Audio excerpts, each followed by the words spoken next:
नमस्कार, सत श्री अकाल, आदाब। मैं हूं अन्नू कपूर और पेश खिदमत है आज की सुरीली मौसीकी की महफिल, जिस महफिल का नाम है सुहाना सफर विद अन्नू कपूर, सिर्फ 92.7 बिग एफएम पर।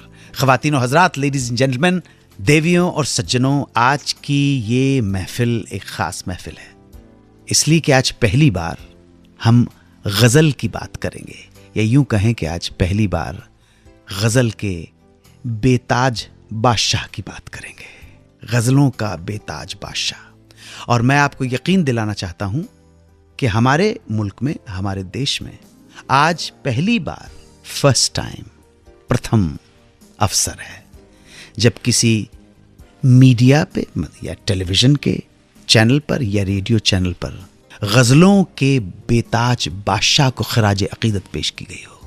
पहली बार, फर्स्ट टाइम, पहली बार हमारे मुल्क में गज़लों के बादशाह गज़ल, शहंशाह गज़ल मेहंदी साहब को खराज अकीदत, श्रद्धा के सुमन अर्पित किए जा रहे हैं। मेहंदी हसन, बादशाह गज़ल, शहंशाह गज़ल मेहंदी साहब 18 जुलाई 1927 को पैदा हुए थे।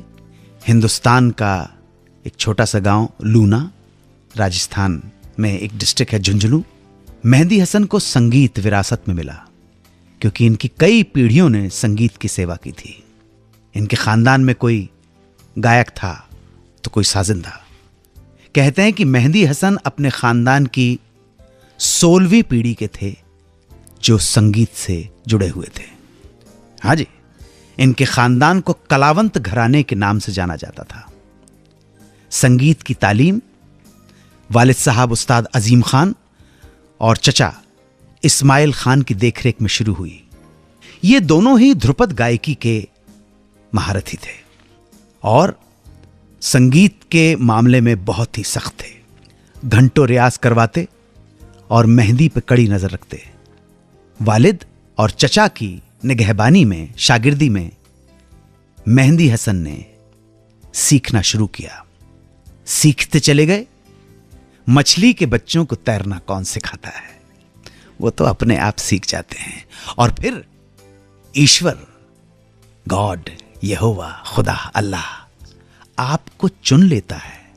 आप समझे, आपका चुनाव करता है किसी खास काम के लिए, तो आप सेलेक्टेड और चोजन वन बन जाते हैं। ऐसे ही मेहंदी हसन थे। रियाज करने के साथ साथ गला निखरता चला गया और शुरू कर दी छोटी छोटी परफॉर्मेंस करना। बहुत ही छोटी उम्र में मेहंदी हसन ने अपने बड़े भाई के साथ स्टेज पे काम करना शुरू कर दिया। इनका ध्रुपद और गज़ल गायकी का पहला परफॉर्मेंस, जहां तक सूचना हमें मिली है, उस हिसाब से पंजाब के फाजिलका में हुआ। एक बंगले में रखा गया था इनका शो। और ये बंगला आज डिविजनल कमिश्नर का रेजिडेंस बन चुका है। यहीं पर मेहंदी साहब का पहला परफॉर्मेंस हुआ था। 1947 में देश बट गया और ना चाहते हुए भी मेहंदी साहब को और मेहंदी साहब के परिवार को पाकिस्तान जाना पड़ा। उस वक्त मेहंदी हसन 20 साल के थे। बंटवारे ने मेहंदी हसन के परिवार की कमर तोड़ दी और जब बंटवारे के बाद माइग्रेट होकर पाकिस्तान में पहुंचे, जद्दोजहद के बाद संघर्ष करते हुए, तब माली हालत, आर्थिक हालत और भी खराब हो गई थी। अभी तो सिर्फ कहानी शुरू हुई है। ये बेताज बादशाह गजलों के मेहंदी हसन कैसे बने, कहानी बहुत लंबी है। वापस आके बताऊंगा कि किस तरह हालात और गर्दिश ने एक कलावंत को ट्रैक्टर मैकेनिक बना दिया। फिर याद दिलाना चाहूंगा कि पहली बार Mehdi Hassan special on 92.7 big FM.